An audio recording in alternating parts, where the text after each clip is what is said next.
سلام قیشنگای من، حال شما چطوره؟ میدونم دلتون برام تنگ شده بود و کلی میخواین ناله کنین و شکوه کنین، این پایین بنویسید وای دلمون برات تنگ شده بود. میدونم از دلتون در میارم.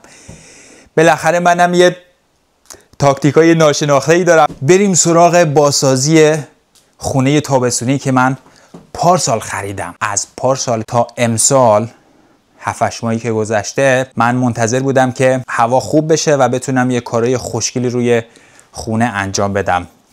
حالا اونایی که ویدیوی قبلی رو دیدن میدونن که من چجوری این خونه رو گیر آوردم، چقدر ارزون گیر آوردم. یکی از بدترین مشکلاتی که داشت اینجا برق نداشت. خب برق نداشت و آب نداشت. به خاطر همین طرف آتیش زد به مالش، ارزون فروخت. سیبیلام قشنگ نترسینام. بعد آتیش زد به مالش. من اومدم چه کار کردم؟ اولین کاری که من انجام دادم درخواست وصل کردن برق اینجا رو به اداره برق شهر یونشاپین فرستادم و تا چند ماه دیگه اینجا برق دار میشه و میتونیم بالاخره تولد 40 سالگی من همگی برید اینجا. میخوایم همو ببینیم. خب تا صبح نمیذارم برید خونتون. خلاصه برق نداشت، بعد آبم نداشت. خب حالا یه اتفاق جالب افتاد برام. یه روز همینجوری که بیکار بودم داشتم این دور و برا میچرخیدم، باورتون نمیشه، یعنی چاه آب پیدا کردم. حالا بیا بهتون نشون بدم کجا بود. حالا قبل اینکه بریم سراغ اون چاه آبه که خودش نعمتیه خدایی، فکر کن مثلا پول آب ندی، اگه برقش وصل بشه من قشنگ میتونم اونجا لوله کشی کنم بدون یه قرون پول آبدار بشم. آبم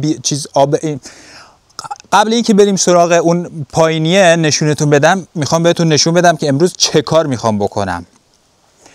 خب این آلونک به آتیشو، این آلونکه رو فکر کنم توی ویدیوی اولی من بهتون نشون ندادم. اینو میخوام امروز وردارم.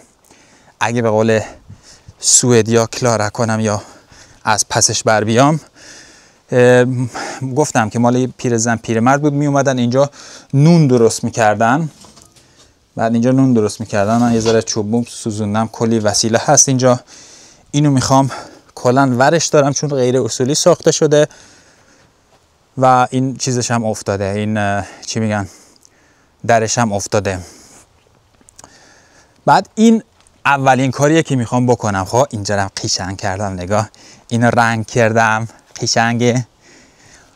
حالا کار بعدی که میخوام بکنم این پشت میخوام بهتون نشون بدم که اینجا رو من تمیزکاری کردم، کلی وسیله دور انداختم، اینا آماده پرتاب شدنه.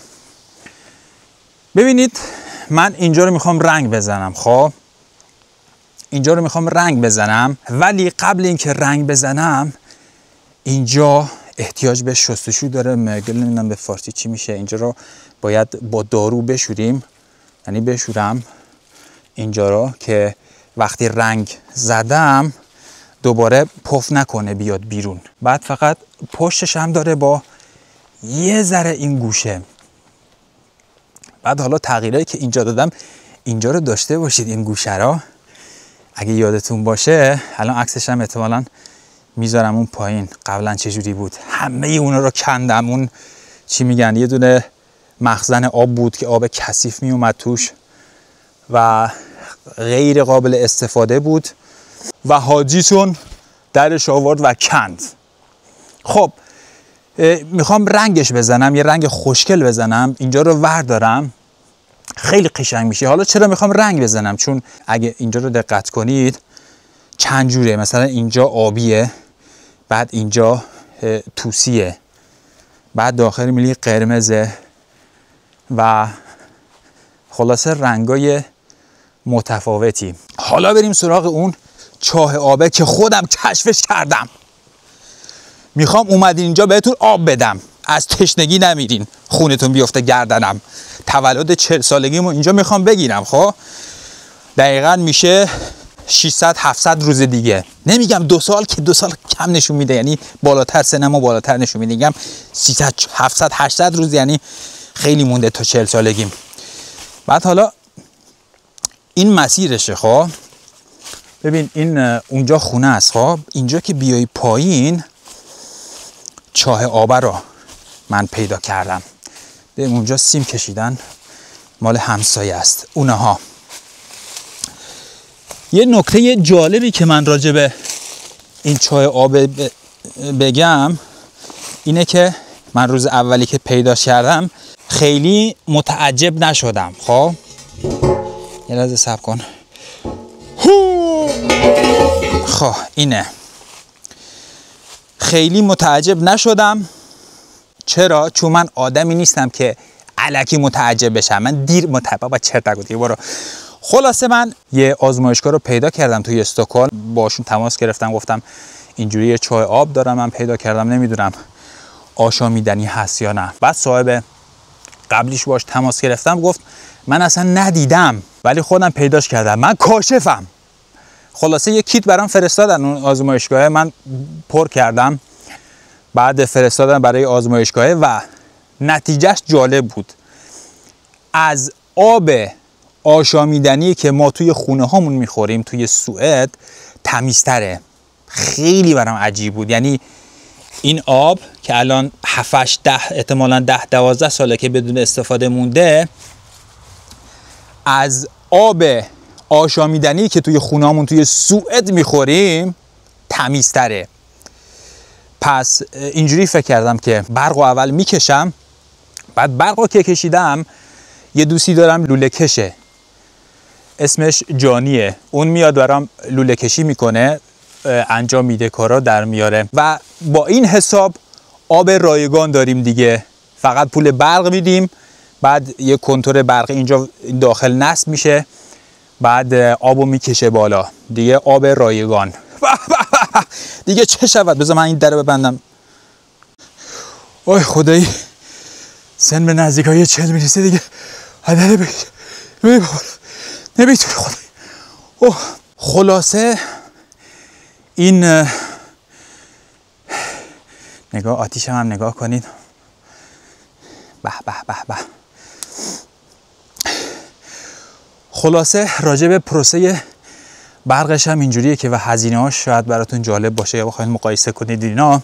من درخواست دادم و قرار شد توی 5 ماه برام برق بکشن. هزینه‌ش هم شد 43,000 کرون. این 43,000 کرون رو خودم، یعنی باید از جیب خودم بدم، هیچ ارشدینگ یا کمکی دریافت نمی کنم. ولی خب آدم برق داره دیگه، روی ارزش اینجا میره. برقش هم بیاد آبش هم بیاد خوشگل میشه. ولی این خیلی روی مخه.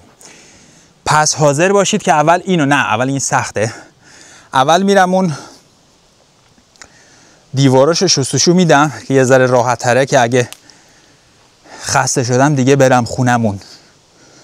دودوچ. خب قیشنگای من، گفتم شاید براتون سوال باشه که مثلا اینجا آب نداره، من چجوری میخوام اینجا رو بشورم. من اینجا یه پمپ 5 لیتری گرفتم از اون چشمه یا چاه آب گرفتم. با این پمپ فشاری اینجا فشار میدی و باد میره داخل و میتونی اسپری کنی. حالا اینجا رو ببینید چند روز دیگه اصلا از این رو به اون رو میشه. سعی میکنم توی 2 تا ویدیو اینو میخوام بشورم. باید این مواد شوینده 48 ساعت روش بمونه تا بتونه اثر کنه و همه کپک‌ها رو نابود کنه. خب دیگه بریم سراغ کار. پرحرفی و راجی بسه، بریم سراغ کار. 1 2 3 هیکل ورزشی دودوچ.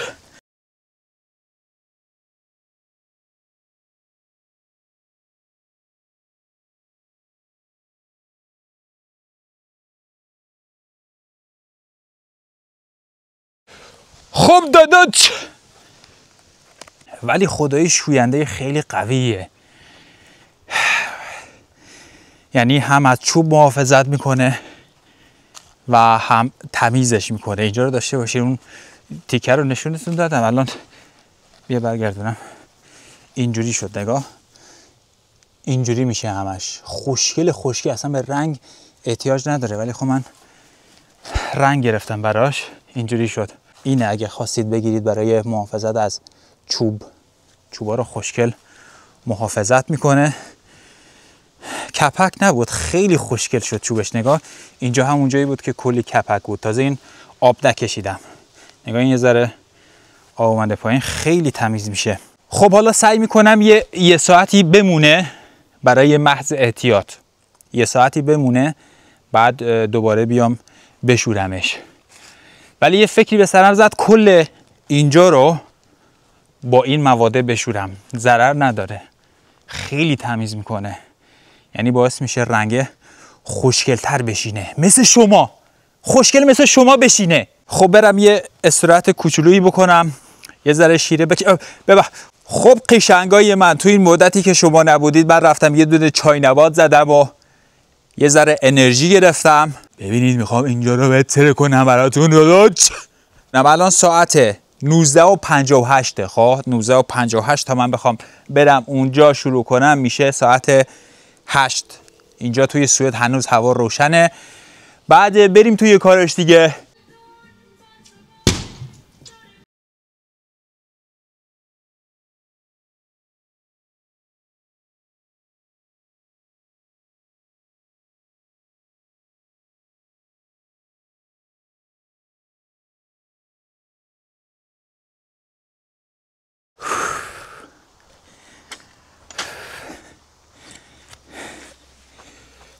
تبره شکست.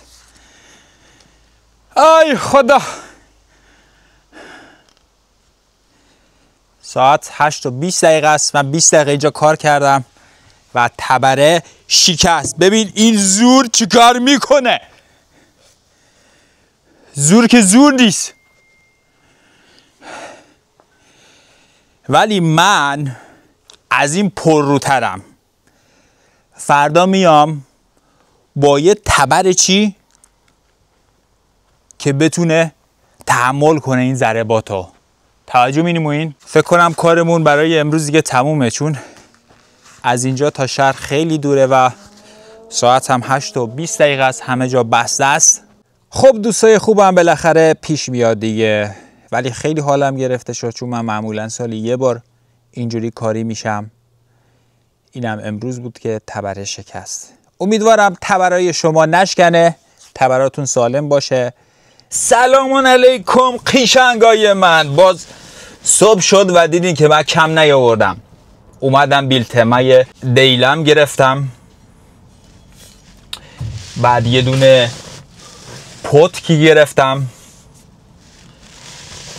و یه دونه تبر نعلتی، همون که دیروز شکست. این از این چیزاییه خفنایه. بعد یه دونه بچه آچار فرانسه گرفتم. این آچار سوئده فکر کنم، خیلی کوچولویه. من خیلی شوخ. یه دونه عینک کارم گرفتم. توی بیلتما همه چی ارزونه، میدونی؟ توجه می‌نمایین؟ اگه خواستین یه موقع ورکتیگ بخرین همیشه توی بیلتما بگیرین، چون هم جنسشون مناسبه و هم ارزونه. خلاصه میخوام امروز برم اونجا رو بترکونم. من دیروز گفتم امروز فقط خوره کار دارم، ولی نه، امروز گفتم تو میتونی. ساعت رو گذاشتم برای صبح زود، ساعت 12 ظهر پا شدم. الان ساعت 1:02 است و دارم میرم سمت استودیو. امیدوارم بچه تو فیلم اینجوری بازوام نشون میده، یک هیکلی هم من، خیلی دروغ نمیگم. بعد دیگه بریم سمت چیز. آها یه دونه چیزم میخوام بگیرم، یه دونه اسپری ضد حشره، ضد کنه، چون معمولا هست توی جنگل کنه و اینا. برای محض احتیاط اونا رو میخوام بخرم و بعد برم کار کنم، ببینم این سیدی دیگه چی کار میکنم، ببین چی میشونم. مجید تبرشکن. از این به بعد به من بگید مجید تبرشکن. والله. خب بریم دیگه سمت کار و اونجا میبینمتون دیگه. خداحافظ. آره دیگه داداش. ترسید رفت. خب دوستای عزیزم، من الان رفتم داروخونه، اینو گرفتم. نگاه روش نوشته میگ اوک فستینگ، یعنی ضد پشره و کنه. یعنی اینو بزنید به خودتون دیگه نه پشره میاد سراغتون و نه کنه. خیلی خوبه اگه رفتین جنگل با نمیدونم بچهاتون، خودتون، اینو بزنید بعد تا 6 ساعت هم کار میکنه. یعنی تا 6 ساعت هیچ پشره و هیچ کنه‌ای به شما نمیچسبه. بعد این برای دوستا هم کار میکنه، دوستایی که کنن همش 24 خونه تونن، برای اونا هم کار میکنه. یعنی این بزنین به خودتون، اون کنا دیگه دوستاتون، منظورمه، دیگه سراغتون نمیان. بعد من پرسیدم، گفتم برای دومات کار میکنه، گفت روش ننوشته ولی احتمالا کار کنه. حالا من میذارم ببینم چجوری میشه. شما هم اگه دومادی چیزی دارید اینا بزنید، این دیگه سراغتون نمیان. خب دیگه همه چی من تکمیلم، ولی 130 کرون پولشه، 138 کرون، یعنی یه ذره قیمتش بالا بود به نظرم. من اون همه تبر و دیلم و نمیدونم آچار فرانسه و پت که گرفتم همه شد 400 کرون. بعد این شد 140 کرون. یه ذره قیمت دارو اینا گرونه ولی قیمت ابزارالات ارزونه. خب دیگه مجید تبر حاضر می شود، همه چیز تکمیله، چیزی نیست که لازم داشته باشم برای فرو ریختن اونجا. پس با هم بیریم اونجا، بریزیم پایین. خب قشنگای من به محل حادثه برگشتیم. میگن یه تبرشکن به محل حادثه برمیگرده. این سری با تجهیزات کامل، پتک، دیلم، تبر. ببینیم باز مجید تبرشکن اینو میشکنه یا نه. این تبر رو من دیروز ترکوندم. توجه مینمویی؟ با ما در نیفت. خب حالا میخوایم شروع کنیم دیگه. 1 2 3 بگیم بریم تو کارش. 1 2 3.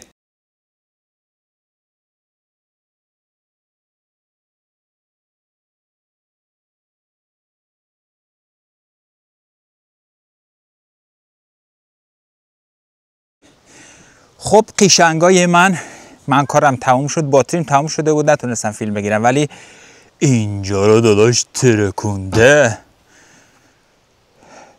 اونجا یه دونه آلونک چیز بود، مشکی، که اگه یادتون باشه اینجا خیلی سخت بود، اینجا همش بتون بود. این بتونا رو داداد سریخته پایین. خب دیگه امیدوارم از این ویدیو هم خوشتون اومده باشه. 2 مرحله دیگه دارم که اینجا رو تبدیل به اونجایی بکنم که سزاوار شما باشه برای تولد 40 سالگیم. همه رتون رو بریزم اینجا. امیدوارم دوست داشته باشین، لایک کنین، کامنت کنین، سابسکرایب کنید. مراقب خودتون باشید تا ویدیوی بعدی.